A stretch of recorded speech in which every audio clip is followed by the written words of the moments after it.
নমস্কার। পড়ছি সভ্যতা। পথ দেখায় পথ, ঘাট জলে পা ভিজিয়ে দুদণ্ড বসতে দেয়। গাছের ছায়াটুকু শুষে নিয়ে বসি, নদীর প্রবাহ দেখে জীবন।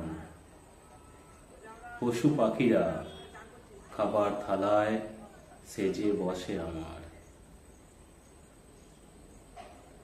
সব দখলের পর স্নান করি আমি, তোমাকেও ধুয়ে দিই পা থেকে মাথা। স্নানের পর আমাকে সভ্য দেখায় বেশ। এসব সঙ্গমে লিপ্ত হয়ে আমরা সভ্যতা বাঁচিয়ে রাখি।